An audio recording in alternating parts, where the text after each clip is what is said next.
Em Portugal, o domínio corporativo é liderado por um grupo muito seleto, com as 15 maiores empresas a valerem mais de 77 mil milhões de euros. No centro deste círculo encontramos uma dupla extremamente poderosa, a EDP e a sua subsidiária, a EDP Renováveis. Juntas, estas duas titãs da indústria energética representam quase metade do total da capitalização do mercado destas 15 empresas líderes. Hoje vamos mergulhar na história deste colosso empresarial, desde as suas humildes origens até à ascensão ao estrelato corporativo. Vamos perceber o estado atual desta gigante e, mais importante ainda, descobrir quais são os seus ambiciosos planos para o futuro. Será que ainda há espaço para crescimento? A história da eletricidade em Portugal começou em 1878 com o acender dos primeiros candeeiros elétricos em Cascais e no Chiado. A partir deste momento, quando se percebeu que era possível andar na rua sem um cheiro a gás, o interesse pela eletrificação explodiu e fez crescer as primeiras empresas de produção e distribuição de energia que nas décadas seguintes se focaram em desenvolver toda a rede elétrica no nosso país. Quase 100 anos depois, em 1975, com muitos avanços e recuos pelo meio, o setor foi completamente nacionalizado e 14 das empresas criadas até à data, entre as quais a Companhia Portuguesa de Eletricidade, responsável por 95% de toda a energia produzida em Portugal continental,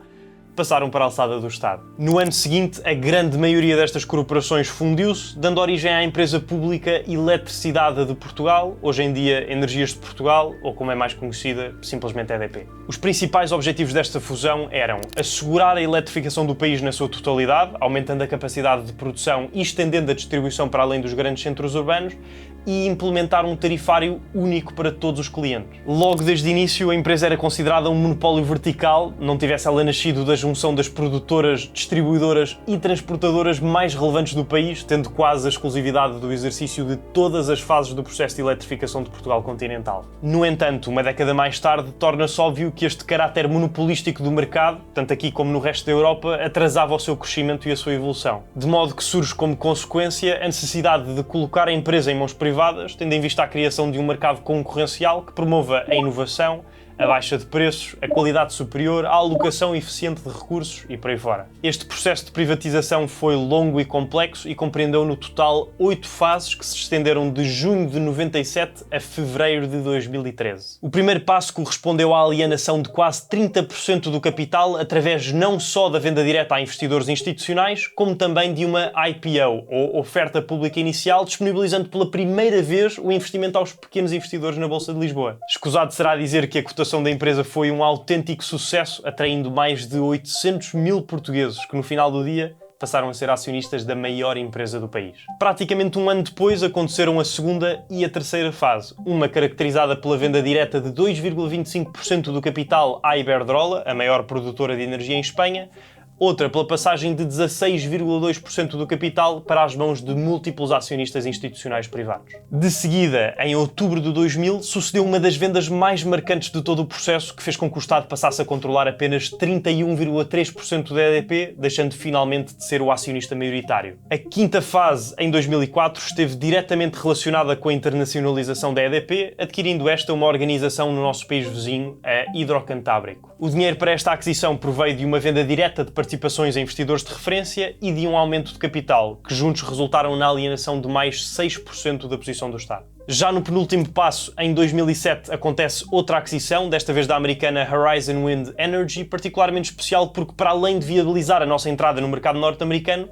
reforçou a posição mundial de liderança da EDP no setor das renováveis. Foi também nesta data criada a subsidiária EDP Renováveis, com sede em Espanha, de que já vamos falar daqui a pouco, com o intuito de explorar este novo segmento em crescimento das energias verdes. A oitava e última parte da privatização tem lugar em 2011, quando a China Three Gorges, o maior grupo empresarial chinês de energias, naturalmente detido pelo Estado, adquiriu 21,35% por 2,7 mil milhões de euros, tornando-se um novo acionista maioritário. Uma curiosidade interessante é que foi precisamente esta privatização da EDP que marcou a entrada dos chineses em Portugal, que hoje, para além de na energia, já estão presentes na banca, nos mídia e numa panóplia de outros setores, incluindo, obviamente, o imobiliário. Apesar desta oitava fase ser considerada o final da história, a verdade é que a EDP só se tornou 100% privada em fevereiro de 2013, quando a Par Pública, a empresa pública gestora dos ativos mobiliários e imobiliários do Estado,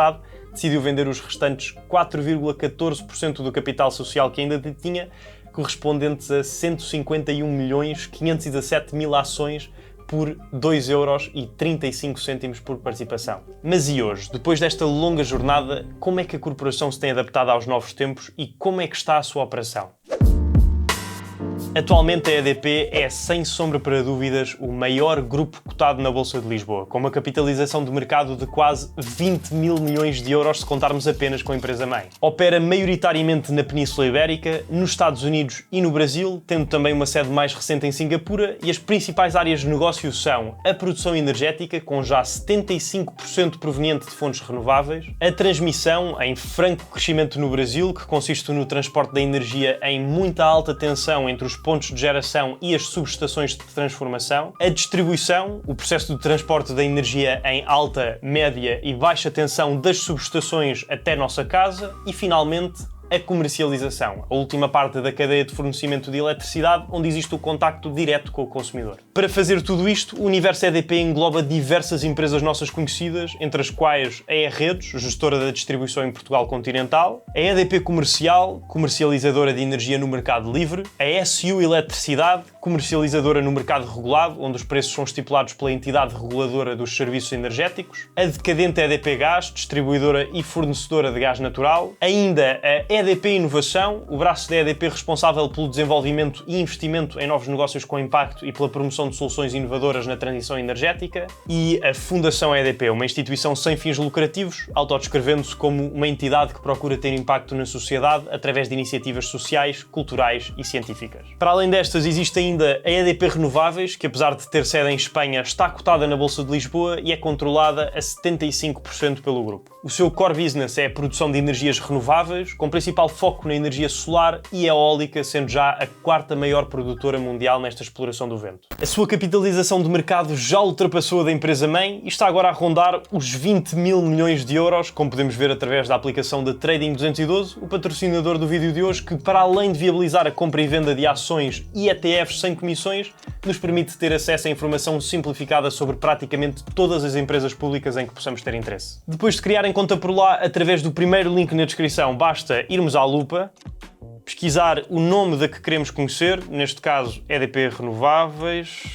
selecioná-la, andar para baixo e explorar os vários menus. Criar conta e ver tudo isto é totalmente gratuito, não há custos escondidos e ao fazerem através do primeiro link na descrição ou utilizando o código ZOIO na secção Usar código promocional da aplicação, recebem uma primeira ação totalmente gratuita com um valor que pode ascender aos 100 euros. Gosto sempre de saber quais são as que vos calham, portanto se quiserem partilhem comigo nos comentários. Quanto à estrutura acionista, há 4 entidades que, por controlarem mais de 40% do capital, se destacam. Em primeiro lugar, o maioritário continua a ser a China Three Gorges, agora com pouco menos de 21% do capital. Seguidamente, com quase 7% cada, temos o fundo Oppidum Capital, detido pelo espanhol Fernando Mazaveu Herrero, e a BlackRock, uma empresa de investimento americana cujo poder mundial astronómico hei de explorar num futuro breve. A quarta trata-se de um fundo de pensões do Canadá com 5,6%. O resto está distribuído por diversos investidores que compram as ações diretamente na Bolsa de Lisboa e detêm também uma pequena parte de ações próprias. Ao leme deste colosso português está Miguel Stilwell de Andrade, colaborador da EDP desde 2000, tendo começado literalmente desde a base da cadeia, testemunhando de perto todo o processo da privatização. Iniciou-se como associado da área de fusões e aquisições, onde se manteve durante 9 anos até chegar à liderança do departamento. Em 2012 entrou para o Conselho de Administração Executivo do grupo e tornou-se CEO da EDP Comercial durante mais de 6 anos. Seguiu o caminho para a EDP Espanha, onde foi novamente CEO por mais 6 anos,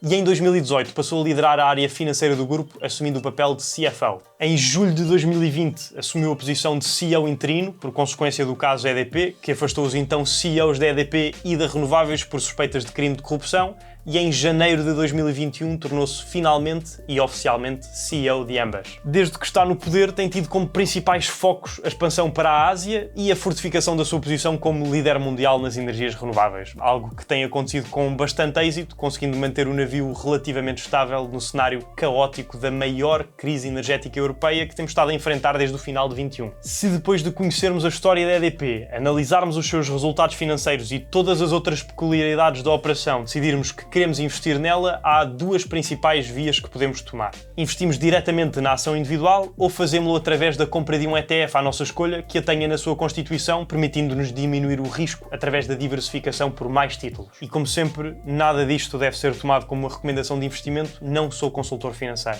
Para a primeira opção, basta abrirmos a aplicação da Trading 212, clicarmos na lupa, escrevermos EDP, selecionar a primeira opção e clicar em comprar. Escolhemos um número de participações em concreto ou um montante específico a aplicar, que pode ser tão pouco quanto €1, rever ordem e executar ordem. Para a aquisição do ETF o processo é o mesmo, mas em vez de escrevermos EDP, escrevemos o nome do ETF que queremos, que poderia ser, a título de exemplo, o Euro Dividend Aristocrats, que acompanha a performance de um índice composto pelas organizações da zona euro, cujos dividendos pagos aos acionistas têm sido aumentados consecutivamente por pelo menos 25 anos, da qual faz parte a EDP. Caso acreditem neste investimento em empresas sustentáveis, mas não tenham a certeza de que é a EDP que melhor representa essa tendência, podem e devem ver de seguida este vídeo, onde falo sobre algumas das muitas outras opções à nossa disposição e do porquê de poder ser uma forma de contribuirmos coletivamente para um futuro mais agradável. Se encontraram valor neste vídeo, não se esqueçam de subscrever, faz mesmo toda a diferença e não custa nada. Por hoje é tudo, desejo-vos tudo bom, um abraço e até à próxima semana.